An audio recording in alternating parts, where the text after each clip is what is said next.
Sir வணக்கம் sir. அ நடிகர் தாவேகா தலைவர் விஜய் அவர்களுடைய கல்வி உதவித்தொகை வழங்கக்கூடிய நிகழ்ச்சிக்கு நீங்க உங்களுடைய வாழ்த்துக்கள் சொல்லியிருக்கீங்க. இத எப்படி ம். எடுத்துக்கிறது சார்? ஒவ்வொருத்தரும் வாழ்த்து சொல்லணும். நான் சொல்லிட்டேன்னோனே நீங்க என்ட்ட கேட்குறீங்க. ஏன் நீங்கலாம் வாழ்த்து சொல்ல மாட்டேங்கிறீங்க? ஒரு அரசு செய்ய வேண்டிய வேலையை ஒரு தனி மனிதரா, ஒரு இயக்கத்தின் தலைவரா தம்பி செய்றாரு. ஒரு கட்சி தொடங்குறதுக்கு முன்னாடி இருந்தது செய்றாரு. போன ஆண்டு செய்றாரு. நீங்க மாணவர்களை ஊக்கப்படுத்துவதுங்கிறது நல்ல செயல் தானே. நல்ல மதிப்பெண்களை பெறணும். அந்த அவர்களை போல நாமும் படிக்கணும்னு ஒவ்வொரு பிள்ளைக்கும் ஒரு ஊக்கம் வரும் தானே. ஒரு பேரார்வம் வரும் தானே. அந்த செயலை செய்யும்போது நம்ம பாராட்டத்தான் வேண்டும். அதேபோல நடிகர் விஜய் மேடையில பேசும்போது, நாட்டிற்கு தேவை மருத்துவர்களோ, வழக்கறிஞர்களோ, பொறியாளர்களோ இல்ல. நாட்டிற்கு தேவை ஒரு நல்ல தலைவர்கள் அப்படிங்கிற கருத்த முன் வச்சிருக்காரு. அத நீங்க எப்படி பார்க்குறீங்க சார்? அதுக்குள்ள எல்லாம் அடக்கம்ங்கிறாரு. இப்ப ஒரு மருத்துவர், பொறியாளர், ஒரு ஆசிரியர் பெருமக்கள் யாரா இருந்தாலும் அவர்களை உரிய இடத்தில் பணியமர்த்தி உரிய மாதிரி சேவை செய்ய வைக்க வேண்டிய ஆற்றல் திறமை எங்க இருக்குன்னா தலைவன் இருக்கு. நாட்டை ஆள்ற தலைவன் இருக்கு.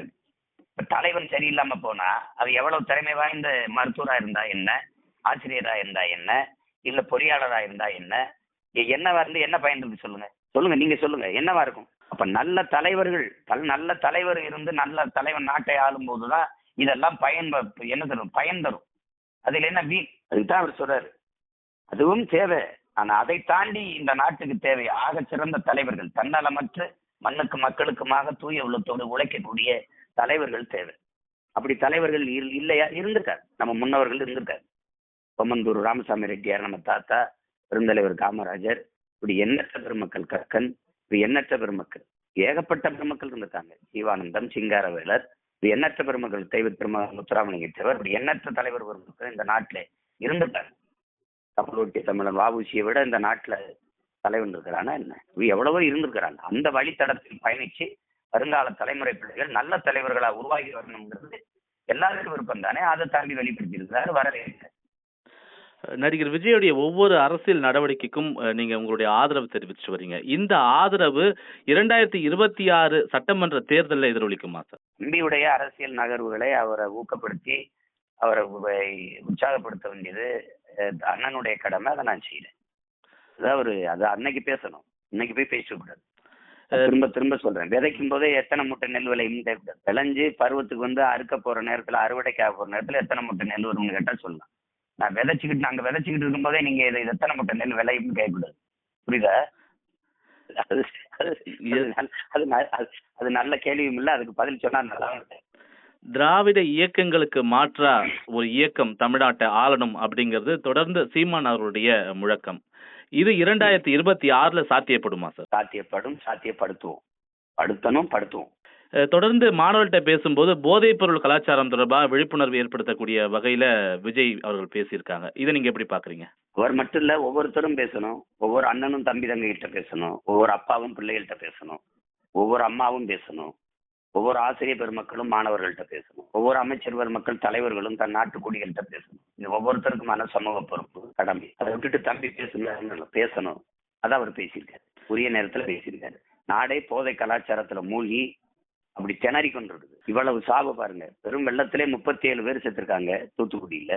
ஆனா இங்க 80 பேர்கிட்ட செத்துருக்காங்க. மரக்காணம் இதெல்லாம் சேர்த்தா 90 பேர்கிட்ட கணக்கு வருது மொத்தமா. சாராயம் குடிச்சு. இது எவ்வளவு பெரிய கொடுமை. இதெல்லாம் பெரிய கொடுமை. இதெல்லாம் பெரிய கொடுமை. இது ஒரு என்ன சொல்றது, ஒரு கரும்புள்ளி தான் தமிழர் இன வரலாற்றில் ஒரு கரும்புள்ளி. இதெல்லாம் விஜய் அவர்கள் வந்து நடிகரா இருக்கும்போது வந்த விமர்சனத்தை விட அவர் அரசியல் கட்சி தொடங்கிய பிறகு வந்த விமர்சனங்கள் என்பது அதிகம்.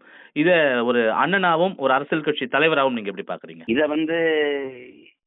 நான் கடந்து வந்துகிட்டு இருக்கிறேன். அது என் தம்பி இப்ப தொடங்குறதுனால அவருக்கு வரும். ஆனால் அதையெல்லாம் எளிதா கடந்து வருகிற பக்குவமும் மனமுதிர்ச்சியும் அவருக்கு இருக்கு. இதெல்லாம் அவர் தட்டி விட்டுரு. சாதாரணமா கடந்து வருவாரு. அது வரும். ஒருத்தன் புகழ் வரும்போது இதெல்லாம் இந்த ஏச்சு பேச்சுகள், அவதூறுகள் இதெல்லாம் தாங்கித்தான் ஆகணும். இது வரும். இது வரத்தான் செய்யும். ஏன்னா யாரையும் தங்க தம்பளை வச்சு வாங்க வாங்கன்னு வரவேற்க மாட்டாங்க. ஏற்கனவே அதிகாரத்தில் இருக்கிறவங்க, நம்மை பார்த்து அச்சப்படுகிறவங்க. அதான் சொல்றாங்க சாக்ரட்டிஸ், வாதத்தில் தோற்பவன் அவதூறை கையில் எடுத்துருவான்னு.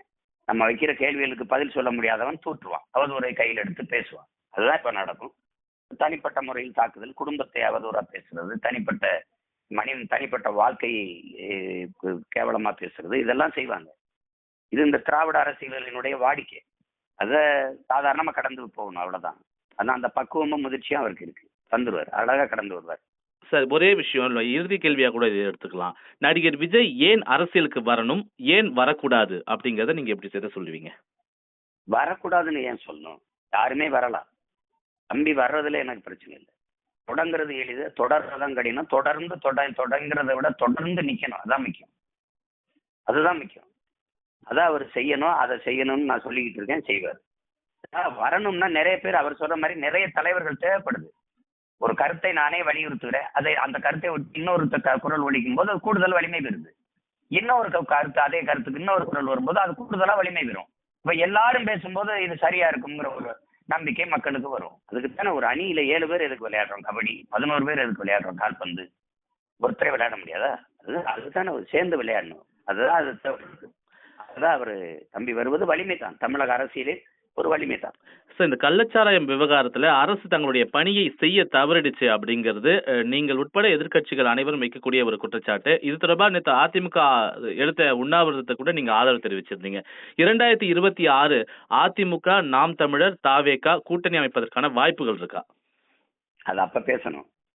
அது இப்ப அவசியம் இல்லை. நீங்க கேட்ட கேள்வியில அரசு தன் பணியை செய்ய தவறிடுச்சுங்கிறது இல்லை. அரசு தன் பணியை சரியா தான் செஞ்சிருக்கு.